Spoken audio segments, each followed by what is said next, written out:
Jard had always considered himself unremarkable, which made the appearance of Elira on his life support module even more inconvenient. She had dropped into his cramped workshop like a meteor with impeccable timing, a shimmering figure with long ears that curved like delicate crescent moons, and eyes that somehow made the flickering fluorescent lights feel embarrassed. She was beautiful in a way that made gravity hesitate, but terrifying in the same way that a hurricane in formal wear might be. Jard's first thought was, well, I am definitely going to die before breakfast, and his second was, also, she just ate my last pack of protein cubes. Elira blinked at him, the faint shimmer in her hair catching the light as though it were impatient to tell him she was far too important to care about mundane things like gratitude. "You're Jard, she said, voice calm but resonant, as if every word could command stars to realign. Jard, whose social skills peaked at ordering takeout without embarrassment, could only manage a strangled, yeah, that's me. World's worst locksmith, an occasional loser. I require concealment," she announced, gesturing vaguely at the city skyline where the neon lights flickered over rusting domes and hovercar traffic. Jard, never good at lying, nodded mutely, wishing for a sudden teleportation device, a convenient black hole, or at the very least, a cup of coffee strong enough to make him temporarily heroic. He had never hidden anything more dangerous than a scratched-up rover from his landlord. And now, he was supposed to hide a being who could probably rewrite the laws of physics for a snack. That night, as he prepared a makeshift hideout in the derelict hangar on the outskirts of the planet's abandoned spaceport, he realized he was in over his head. Elira floated with casual elegance, examining each dusty crate as though they contained secrets she had personally planted in the universe. She plucked up an old maintenance drone, tapped it with a finger, and it promptly exploded into a harmless puff of confetti. Jard blinked. That's cool." Elira tilted her head, her long ears twitching like radar dishes. "You're amusing," she said. "I'll allow your existence to continue for now." Jard took this as a compliment, even if it sounded vaguely like a threat. Just then, a low rumble echoed through the hangar. Boric, Jard's dragon, had emerged from the shadows, wings flaring and nostrils smoking as if the entire galaxy had personally offended him. Boric was grumpy, enormous, and prone to setting fire to anything within 5 meters if startled. He sniffed at Elira, who arched a brow and tapped her long finger against his snout. Boric sneezed fire. Confetti from the drone's explosion rained down over Jard's hair. "Ah," Elira said drily, "a creature with taste." She floated closer, petting Boric's scaled snout with a grace that made Jard feel both useless and impressed. Boric, for his part, accepted the attention but grumbled like an old man, emitting a small flame that singed the hem of Jard's shirt. "I like this dragon," she added. "He has character. And potential." Jard groaned. Character, he realized, was apparently code for probably will die in a spectacular manner someday. Hours passed as they prepared their hiding strategy. Elira levitated crates to form barricades, and Jard tried to keep Boric from knocking over every metal panel in sight. They argued over logistics, which quickly devolved into joking insults, Boric occasionally joining in with a roar that sounded suspiciously like laughter. For the first time, Jard felt a spark of excitement beneath his terror. Maybe, just maybe, hiding a goddess with a dragon wasn't the end of the world. Maybe it was the start of something ridiculously dangerous and extremely hilarious. By the time the neon sunrise shimmered across the hangar walls, Jard realized he had entered a life that would be anything but ordinary. Elira floated above him, serene, yet somehow radiating the kind of power that could fry a planet if annoyed. Boric sat beside him, smoldering slightly, looking every bit like a companion who would judge him mercilessly at every misstep. And Jard, flustered and exhausted, understood one crucial truth. He had no idea how he was going to survive, but he would never, ever be bored. Jard had barely slept since Elira's arrival, which was partly his fault, mostly because he kept waking up to Boric snoring fire and knocking over half the hangar in his sleep. But also because the universe, it seemed, had decided that hunting a goddess was the most entertaining sport in existence. The first pursuit came in the form of a squad of bounty hunters who arrived in a ship shaped like a giant rubber duck, which squawked ominously every time it fired a laser. Jard had to admit, it was hard to take a universe-wide manhunt seriously when the weapons looked like oversized water pistols. Elira, of course, laughed so hard she levitated, spinning slowly in the air, her long ears catching glints of the hangar lights. "This is amusing," she said, her voice melodic. "They send this after me." Boric, however, did not find it amusing. He growled, tail lashing through a stack of crates, sending a pile of discarded robot parts clattering to the floor. "Quiet," Jard hissed.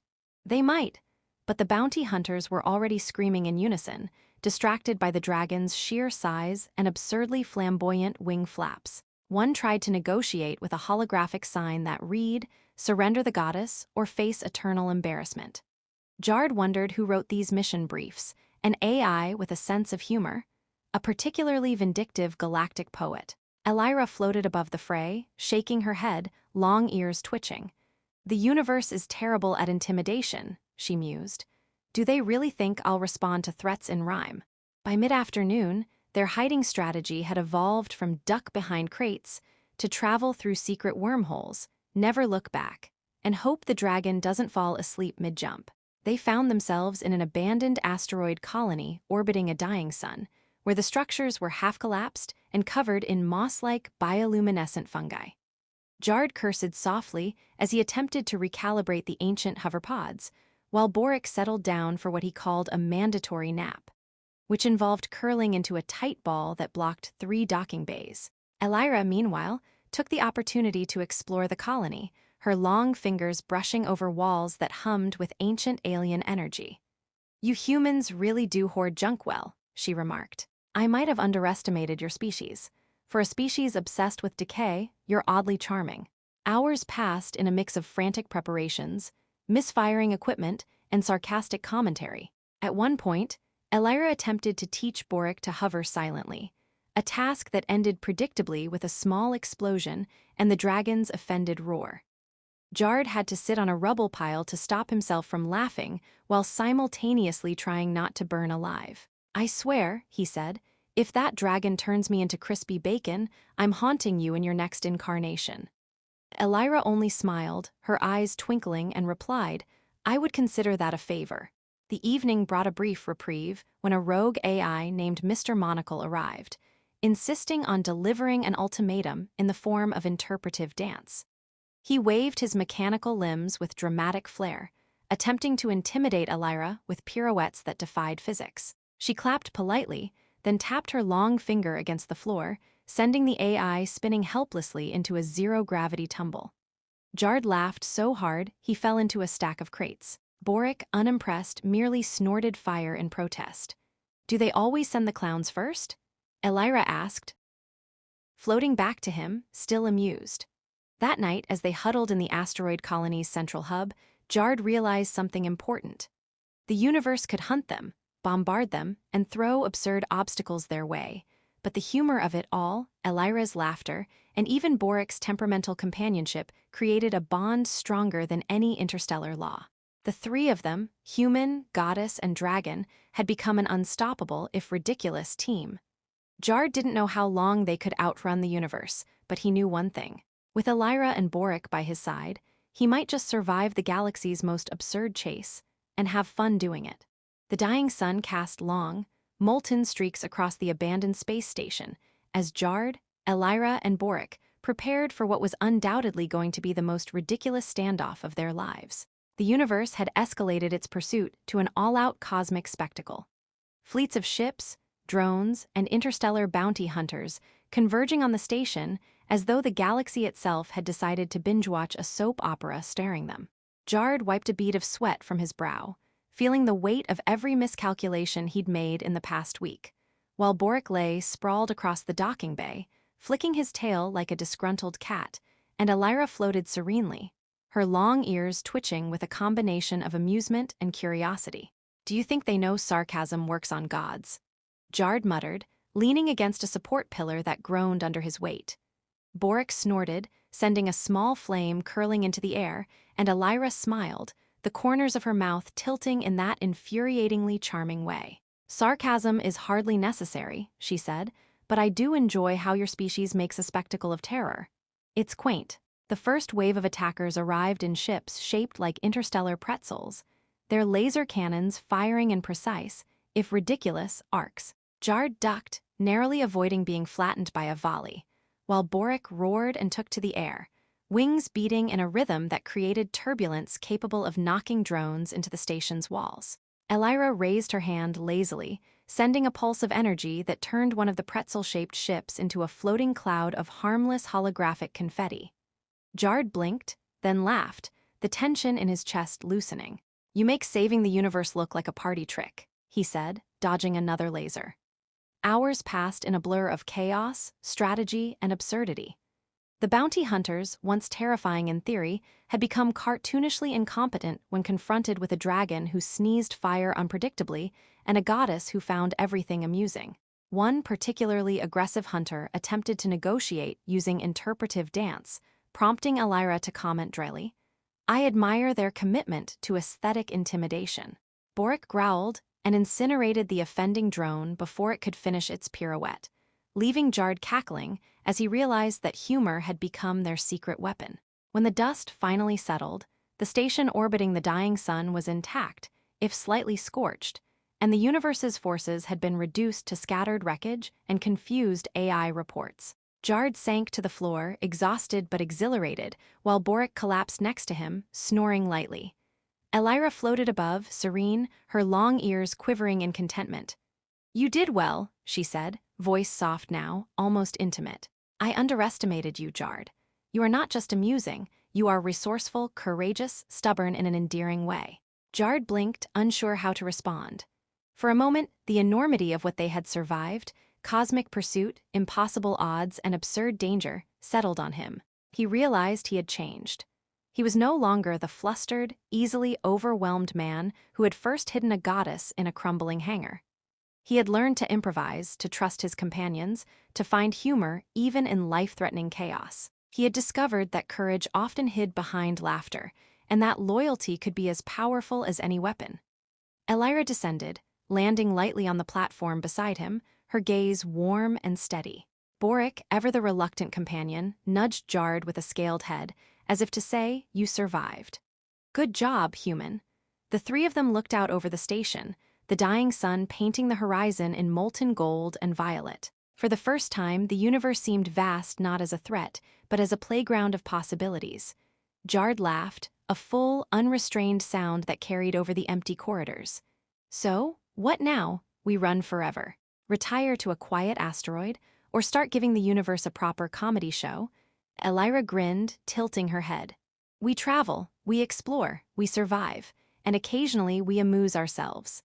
As the three of them prepared to leave the station, weaving through hidden wormholes and drifting past gas giants that glowed like neon signs, Jard felt an extraordinary sense of completion. The hunt was over, but their journey had only begun. He had hidden a goddess, survived the universe's ire, and learned that bravery, humor, and companionship could turn even the most impossible adventure into something unforgettable. The galaxy stretched before them, infinite and unpredictable, and for the first time in his life, Jard Ryn was ready to embrace it entirely. Jard, Elira, and Boric drifted through the glittering expanse of the Jarian belt, the remnants of the manhunt now scattered across sectors like confetti in zero gravity. The galaxy had, for now, stopped hunting them, or at least, paused long enough for the trio to catch their collective breath. Jard flexed his fingers, still aching from a week of gripping consoles, steering hover pods, and dodging interstellar lasers. He looked over at Elira, whose long ears twitched as she hummed softly, causing nearby particles to vibrate in delicate patterns. She was serene, almost impossibly so, yet the faint glint of mischief in her eyes reminded him that a goddess's patience was never permanent. "Do you ever get bored?" he asked, nudging Boric, who responded with a reluctant puff of smoke. Elira tilted her head, floating beside him, and let out a soft laugh. "Boredom is a mortal concept, but I admit your antics keep me entertained. For a human, you have remarkable persistence and audacity." Jard snorted. "Persistence is code for stubborn stupidity, by the way." Elira laughed, long and melodic, the kind of sound that could have caused minor orbital disturbances if left unchecked. Even Boric snorted in amusement, curling his tail around Jard's boots as if to say, "Yes, you're officially part of the family now." The trio's current mission was less about evasion and more about restoration. The wormholes they had traveled through had left a trail of misfired drones, confused AI signals, and, in one memorable instance, a herd of robotic sheep wandering an empty mining colony. Elira insisted on repairing what could be fixed, or at least making it amusingly functional again. Jard found himself teaching her about human engineering quirks, which she would promptly critique while gently levitating tools and muttering, "I see why your species invents duct tape." Boric, bored of manual labor, occasionally tossed in a flame or two, creating small but harmless explosions that sent Jard ducking behind panels and laughing like a fool. During one particularly quiet moment, drifting near a nebula that glowed like liquid sapphire, Jard realized how much he had changed. He no longer flinched at danger, no longer panicked at the absurdity of cosmic bureaucracy, and no longer doubted his place beside Elira and Boric. He had become a strategist, a protector, and perhaps most importantly, a friend who could meet a goddess's gaze without feeling entirely inadequate. He caught Elira watching him, her long ears tilting in interest. "You've grown," she said quietly, almost shyly. "You are no longer merely amusing, you are indispensable." Jard nearly choked on the compliment, and Boric snorted in what might have been laughter or judgment. The final act of their journey involved sealing the Jarian Rift, a naturally unstable wormhole that had been amplifying the signals of their pursuers. It was delicate work, requiring a combination of Elira's energy manipulation, Jard's improvisation, and Boric's occasional, overpowered wing beats to stabilize the surrounding magnetic fields. They worked together seamlessly, joking and teasing as they corrected each misalignment. "I swear," Jard muttered as a spark nearly singed his sleeve, "if the universe had a sense of timing, it would have set this up for a dramatic explosion." Elira smiled, levitating a tiny repair drone to his side. "Then consider me the universe's ironic sense of timing," she said, and the drone beeped in agreement. When the rift finally stabilized, the pursuers' signals vanished, leaving only the silence of open space. Jard sank onto Boric's scaled back, exhausted but exhilarated. Elira floated beside them, her fingers brushing gently over the console as though caressing an old friend. "We are free," she said, eyes reflecting the swirling nebula light. Jard exhaled, realizing that free meant more than survival. It meant choice, partnership, and adventure without boundaries. The galaxy stretched endlessly ahead, and for the first time, Jard Rin felt truly ready to meet it head-on. As they drifted toward the next uncharted system, Elira whispered a soft joke about interstellar etiquette. Boric let out a triumphant roar, and Jard laughed, heart full. He had hidden a goddess, survived the universe's pursuit, and, in doing so, discovered courage, humor, and an extraordinary bond that made him feel capable of anything. The stars awaited, infinite and untamed, and for the first time in his life, Jard knew that no chase, no danger, and no absurdity could ever make him feel small again. The galaxy was theirs, not conquered but shared, and he was ready to explore it, one impossible adventure at a time.